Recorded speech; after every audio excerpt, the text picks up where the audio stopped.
పడిపోయిన వారి మీద కూడా కృప చూపి తిరిగి నిలబెట్టుకున్న దేవుడు, వారి ప్రార్థన కూడా విని జవాబిచ్చిన నా తండ్రి.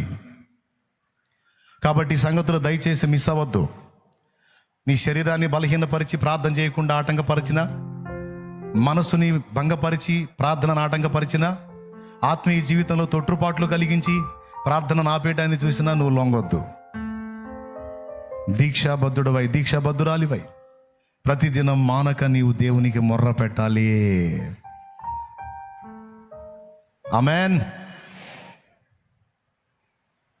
ఇప్పుడు చెప్పాడన్నా డిస్టర్బ్ అయితే, మాట ద్వారానో చేతల ద్వారానో క్రియ ద్వారానో ఎక్కడన్నా తొట్టుపడితే ఇక దిగజారిపోతావా, లేకపోతే తిప్పుకొని దేవుని పాదాలు పట్టుకుంటావా?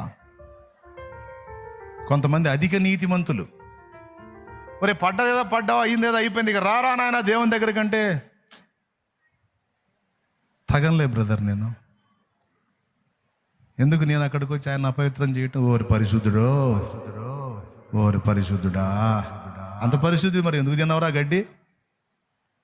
తిన్నావు, వచ్చి ఆయన కాళ్ళు పట్టుకో, ఆయన రక్తంతో గడిగి శుద్ధీకరిస్తాడు, నిలబెడతాడు. వద్దులేరా ఇంకేం వచ్చేది లేరా అంటే పంది. అది ఏంటిది? అది ఇక అది పంది ఫిక్స్ అయిపోయింది. ఇంకా అది దానికి ఆ దరిద్రమే బాగుందన్నమాట. కానీ ఒరిజినల్ గొర్రె పిల్ల అనుకో, ఈ మాట అంది అందక మునిపే పరిగెత్తి ఆయన పాదాల దగ్గరికి వచ్చి, దయ్యో తండ్రి నన్ను కడుగు, ఈ దరిద్రం నా మీద వచ్చింది, ఈ మైల నన్ను అంటింది, ఈ పాపము నా నుండి జరిగింది, దేవా నాకు ఇష్టం లేదు, నన్ను కడుగు నీ రక్తముతో కడుగుమని గొర్రె పిల్ల దేవుని పాదాల దగ్గరికి వచ్చి పడిద్ది. కాబట్టి సరి చేసుకొని, ఏదన్నా లోటుపాట్లు ఉన్న దిద్దుకొని దేవుని పాదాలు పట్టుకొని ప్రార్థించండి, పోరాడండి. ప్రార్థనను గురించి కొన్ని సంగతులు మళ్ళీ మనం స్పష్టంగా తెలుసుకుందాం. దేవుడు మనతో మాట్లాడినందుకు దేవునికి థ్యాంక్స్ చెప్దామా, కృతజ్ఞతలు చెప్దామా, మరి పట్టుదలగా ప్రార్థిద్దామా, సర్దుకుందామా? ఏమి ఇష్టం, నేను క్లియర్గా చెప్పా. రైట్, ప్రార్థన. స్తోత్రం మహాపరిషుద్ధుడా, ప్రేమ స్వరూపి, నీ కొందనాలు. నీ దాసుని మరుగుపరుచుకొని ఈరోజు మరొక శ్రేష్టమైన సంగతిని మా దృష్టిలోకి తీసుకొచ్చినందుకు స్తోత్రం. మాకున్న సమస్యలన్నిటికీ ఏకైక మార్గం ప్రార్థన ఒక్కటేనని ప్రభువా, ప్రార్థించే మేము స్పష్టంగా ప్రార్థన చేసి ఏదైతే కావాలో అది నీ ఎదుట పెట్టేదానికి, అడిగేదానికి సహాయం చేయి ప్రభువా. మేము ఒక దగ్గర ప్రార్థన చేస్తే నీవు మా కళ్ళ ముందు అలాగే ఎక్కడెక్కడో కార్యాలు చేస్తానని ప్రభువా, రేపు తీర్పు దినంలో మా ప్రార్థన ఆలకించి ఏవేవి కార్యాలు నువ్వు చేసావో, ఎక్కడెక్కడ ప్రజలను దర్శించావో, కాపాడావో, రక్షించావో సమస్తం మా కనుల ఎదుట మా చెవులకు వినబడేటట్లుగా నీవే మాట్లాడతావని సెలవిచ్చావు. నీకు స్తోత్రాలయ్యా. మేము చేస్తున్న ప్రార్థన ఆకాశమందు నుండి నువ్వు ఆలకిస్తున్నావు ప్రభువా. సాతాను కుయుక్తిపరుడు మేము ప్రార్థన చేయకుండా త్రివిధ దాడి మా మీద చేస్తామన్నాడు. శారీరకంగా, మానసికంగా, ఆత్మీయంగా ప్రభువా మేము ప్రార్థించకుండా ఎన్ని రకాలుగా అడ్డగిస్తూ ఉన్నాడు. ఈరోజు మేము స్పష్టంగా విన్నాం ప్రభువా, మేము ఏ పరిస్థితిలో ఉన్నా ప్రార్థన చేసిన తర్వాతే ప్రభువా, మేము నీకు అప్పచెప్పవలసిన విషయాలు అప్పచెప్పిన తర్వాతే, నీకు అవసరమైన ప్రార్థన చేసిన తర్వాతే మిగిలిన కార్యక్రమాలకు వెళ్ళగలిగేటట్లుగా మాకు నీ కృప కలుగునుగాక. నిరాశ తొలగిపోవునుగాక, నిస్పృహలు తొలగిపోవునుగాక, అవిశ్వాసము తొలగిపోవునుగాక.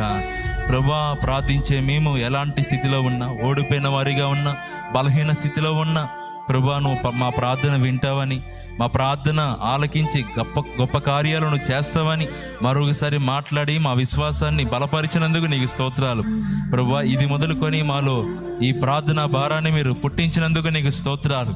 ఎక్కడా కూడా సాతాను మరలా ఈ ప్రార్థన అగ్నిని ఆర్పకుండా యేసు నామములో వారిని బంధిస్తున్నాము నాయన. మాలో కలిగిన తీర్మానాలు స్థిరపరచబడునుగాక. మాలో ఉన్న ప్రార్థన భారం అంతకంతకు నైనా ప్రజ్వలించునుగాక. జ్ఞాపకం చేసుకొని మా ప్రార్థన బలిపీఠాలను మీరు తిరిగి కట్టి నీ నామాన్ని మహిమ తెచ్చుకొని దాసుని వాడుకొని మా అందరితో మాట్లాడినందుకు నీకే వందనాలు చెల్లిస్తున్నాను. అపవాది ఈ మాటలు దొంగిలించకుండా సహాయం చేయండి ప్రభు. నీరు కట్టి ఫలింప చేయండి. అంత మాత్రమే కాదు, నీ బిడ్డలందరి కొరకు ప్రార్థన చేస్తున్నాం. ఎవరెవరు ఎలాంటి పరిస్థితుల్లో ఉన్నారో, ఎలాంటి స్థితిగతుల్లో ఉన్నారో వీరందరి కొరకు ప్రార్థన చేస్తున్నాం. నాడు పేతురుని చెరసాల నుండి విడిపించినట్లుగా, ప్రార్థన ఆలకించినట్లుగా బిడ్డలు ఎలాంటి చెరసాల్లో ఉన్నారో, అప్పుల బంధకాల్లో ఉన్నారో, రోగ బంధకాల్లో ఉన్నారో, నిరాశ నిస్పృహలలో అసమాధానంతో ఉన్నారో, యేసు నామములో ఆ బంధకాల నుంచి నీ బిడ్డలు విడుదల పొందుదురుగాక. పేతురు కోసం పరలోకం నుండి దూతను పంపినట్లుగా బిడ్డల కోసం మీరు కదిలి దిగివచ్చి కార్యాలు చేయుదురుగాక. కన్నీళ్లు తొలగిపోవాలి ప్రభువా, ఆవేదన తొలగిపోవాలి ప్రభువా. నూతన కార్యాలు బిడ్డలందరి జీవితాల్లో జరుగునుగాక. నీకు వందనాలు చెల్లిస్తున్నాం. ఎవరెవరు వేటి కోసం ప్రార్థన చేస్తున్నారో, మానక నీ పాదాలు పట్టుకొని విసుగక ప్రార్థిస్తూ ఉన్నారో, యేసు నామములో తగిన కాలం అందు అవన్నీ వారికి దక్కునగాక. ప్రభువా, మీరు చెప్పారు, మేము ప్రార్థిస్తూ ఉన్నాం, తగిన కాలమందు మేము ఊహించింది అడిగింది కొంచెమే ఘోరంతా, కానీ నువ్వు ఆలస్యం చేసినా నువ్వు మాకు అనుగ్రహించేది కొండంత దీవెనను అనుగ్రహిస్తావని, కొండంత కార్యాన్ని నువ్వు చేస్తావని మరొకసారి మమ్మల్ని బలపరిచినందుకు వందనాలు చెల్లిస్తాం. నీ కార్యాల కొరకు కనిపెట్టుకుని కృపద ఇచ్చి, ఇక్కడున్న బిడ్డల కొరకు లైవ్లో జూమ్లో ఉండి ప్రార్థనలో ఏకీభవించి ప్రభువా, వారు వేటి కోసం ఆశపడుతున్నారు, యేసు నామములో ఆశలన్నీ నీలో తెరచబడునుగాక. నీకే వందనాలు ప్రభువా. బిడ్డలు వెళ్తుండగా మార్గం అంతట్లో తోడే ఉండు. అంత మాత్రమే కాదు, వారి చేతనున్న నూనె కొరకు ప్రార్థన చేస్తున్నాం. ఆ నూనె ఎక్కడైతే వినియోగిస్తారో, రాచి ప్రార్థన చేస్తారో అక్కడల్లా ఘనమైన కార్యాలు, గొప్ప కార్యాలు, ఆశ్చర్య కార్యాలు యేసు నామములో జరుగునుగాక. పంటలు వేసిన రైతుల కొరకు ప్రార్థన చేస్తున్నాం. తగినంత వర్షపాతం కలిగించండి. ఇంకెప్పుడు మా దేశంలో, ప్రాంతాల్లో, కుటుంబాల్లో అలాంటి నీచ కార్యాలు జరగకుండా, అలాంటి నీచ కార్యాలకు ప్రేరేపిస్తున్న ప్రతి చీకటి అంధకార శక్తులు యేసు నామములో బంధించబడునుగాక. సమాజం స్వేచ్ఛగా అయినా వర్ధిల్లునుగాక. నీకే వందనాలు చెల్లిస్తూ మా ప్రార్థన ఆలకించినందుకు యేసు నామములో అడిగి ప్రార్థించి పొందుకొని ఉన్నాము మా తండ్రి. పరలోకమందున్న మా తండ్రి, నీ నామం పరిశుద్ధపరచబడునుగాక. నీ రాజ్యం మాకు వచ్చుగాక. నీ చిత్తం పరలోకమందు జరుగుచున్నట్లు భూమి యందును జరిగించి, మా పట్ల అపరాధం మాకు కావలసిన అనుదిన ఆహారం నేడు మాకు దయచేయండి. మా పట్ల అపరాధం చేసిన వారిని మేము క్షమించిన ప్రకారం మీరు మా అపరాధాలు క్షమించండి. మమ్మల్ని శోధనలోకి తెగ దుష్టు నుంచి కీడించి తప్పించండి.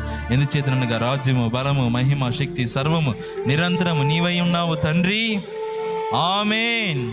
మన తండ్రి అయిన దేవుని ప్రేమ, ఆయన ప్రియకుమారుడు, మనందరి రక్షకుడైన యేసు క్రీస్తు వారి దివ్యమైన కృప, పరిశుద్ధాత్మ దేవుని అన్యోన్య సహాయ సహవాసం సమకూడిన మనకు సకల పరిశుద్ధులకు సార్వత్రిక సంఘం అంతటికి సదాకాలము తోడే నడిపించునుగాక.